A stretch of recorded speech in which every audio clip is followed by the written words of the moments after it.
Mamina. Jak to, že žiješ?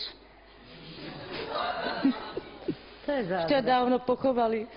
To je zázrak, čo? No tak to je. A zázraky sa že vraj dejú. Neverím už na ne síce. Jaj.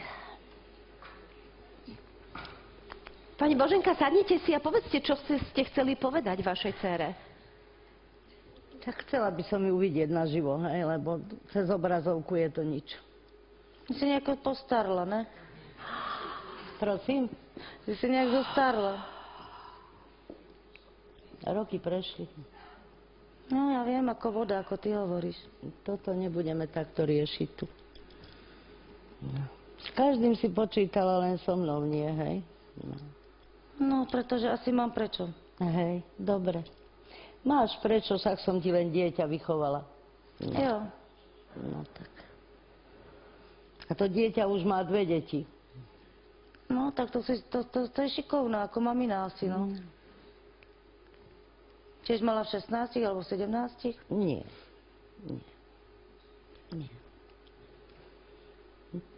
Dokonca je aj vydatá. No, tak to je blahoželám. Takže... Pálo sa má ako?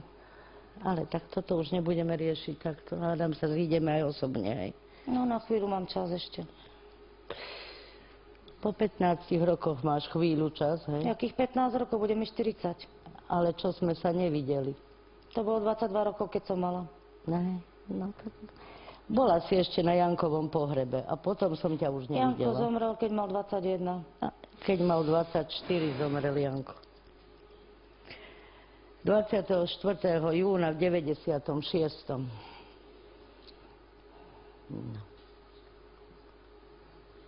No. Potom sa ťa niečo pýtam. Isté. Je sa čo spýtať. To je. Roky utekajú ako voda, ako ty hovoríš. No. Darmo je. Už je tak.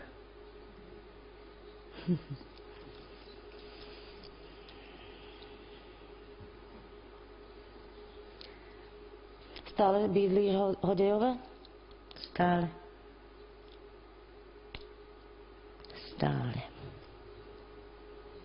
Nič sa nezmenilo. Mám aj fotku Lucínu, ale no není to Boh vie čo, ale nemám ich veľa, lebo keď sa odsťahovala, tak si všetko zobrala, čo bolo jej, hej. Aj moje polovicu veci, no. Tie fotky Ja sa ostali. ani nečudujem, že sa odsťahovala. Prečo? Pretože to viem, ako to je. Nevidím, že by som, vlastne nevidím ťa, ale cítim, že Boh vie, ako nie si nadšená z nášho stretnutia. Mohli by sme sa vidieť naživo. To by sme sa mohli. Môžeme to odtiahnuť? No, ja som trošku prekvapená z tohoto rozhovoru. Pani Boženka, po tých 15 rokoch nechcete niečo iné alebo niečo viac povedať vašej dcére? Veď vy ste si ju pozvali. Ja som si ju pozvala, hej, ja.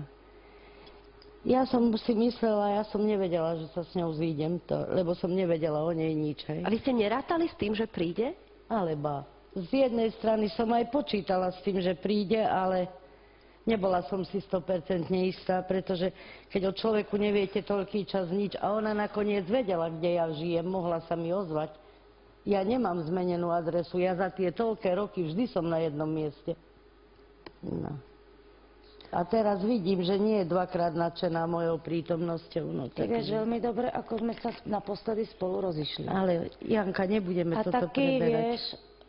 vieš, že som tu preberať. povedala, že som si myslela, že si už po smrti. Že mi to bolo povedané aj táta, aj máma, že mi je zomreli.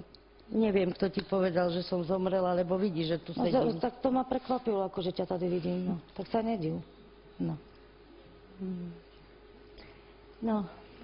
Som veľmi rada, že si tu, že žiješ. Ďakujem. Hej, to som veľmi rada.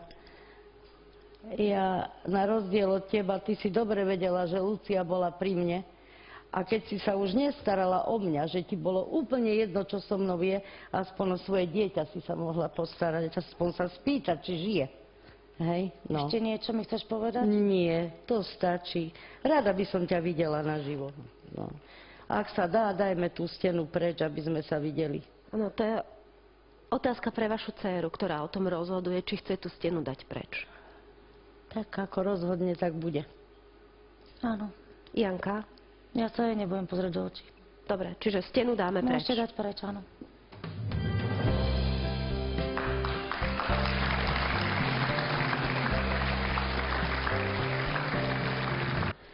Ja vás ako vôbec To nie je moja povaha však. Ja neviem, ja vás nepoznám, lebo sme tu počuli v podstate dve také trošku rôzne verzie jedného príbehu a ťažko sa nám hľada pravda, ako sa hovorí, pravda je vždy niekedy uprostred. Ja stále mám pred očami to 5-ročné alebo 6-ročné dievča, ktoré vyrastalo bez mamy. 6 rokov 5, mala. lebo ešte chodila rok do škôlky u nás. A vy ste sa vždy hádali, že? Tak My väčšinou... sme sa mali vždycky v láske. Ja by som už odišla, hej. Ja už nevládzem už. Zase robíš komédie, ako vždy. Počúvajte, počkajte. Dobre. Ja vám chcem povedať len jednu vec, že